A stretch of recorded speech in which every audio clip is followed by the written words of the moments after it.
July 2, 1937. The vast sky above the Pacific Ocean. Amelia Earhart, the most famous female pilot in the world, was flying into history. She had already broken records, shattered stereotypes, and inspired millions. Now, she was attempting the ultimate challenge, to fly around the globe. But somewhere between Lae, New Guinea, and Howland Island, she vanished. No wreckage, no signal, no goodbye. Her disappearance remains one of the greatest mysteries in aviation history. Amelia Earhart was born in 1897, at a time when few women dared to dream of flying. But from the moment she first saw an airplane, she was captivated by the sky. In 1932, she became the first woman to fly solo across the Atlantic Ocean, a feat that made her a global icon. To the world, she was more than a pilot. She was a symbol of courage, freedom, and progress. By the mid-1930s, Earhart wanted to achieve something no one had done before, a flight around the entire world, following the equator, covering over 29,000 miles. Her aircraft, the Lockheed Electra 10E, was a technological marvel of its time. Together with her navigator, Fred Noonan, Earhart began her journey in March 1937. After several setbacks, they restarted from Miami on June 1. They crossed South America, Africa, India, and Southeast Asia, nearly 22,000 miles completed. By July, only one stretch remained, the Pacific Ocean.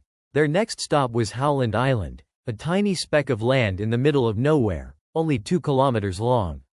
The U.S. Coast Guard ship Itasca was stationed there, ready to guide her in by radio. But something went wrong. At 7:42 a.m., Earhart's voice crackled over the radio. "We must be on you, but cannot see you.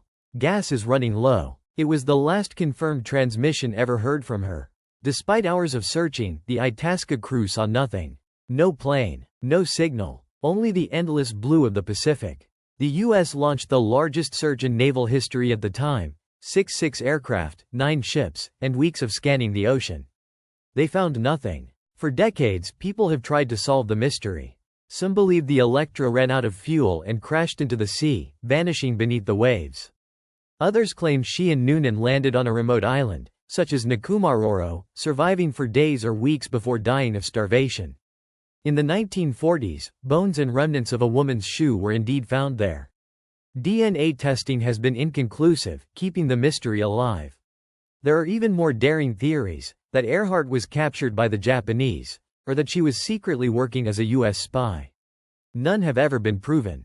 Though Amelia Earhart never completed her journey, her spirit never disappeared. She redefined what it meant to be a woman, a dreamer, and an explorer. Her courage inspired generations of aviators, adventurers, and thinkers. Statues, airports, and scholarships bear her name.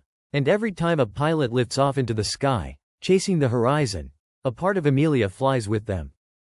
Amelia Earhart once said, "Adventure is worthwhile in itself." Perhaps that was her destiny, not just to reach the end of the world, but to remind humanity that the sky was never the limit. Her plane may have vanished, but her legend still soars above the clouds.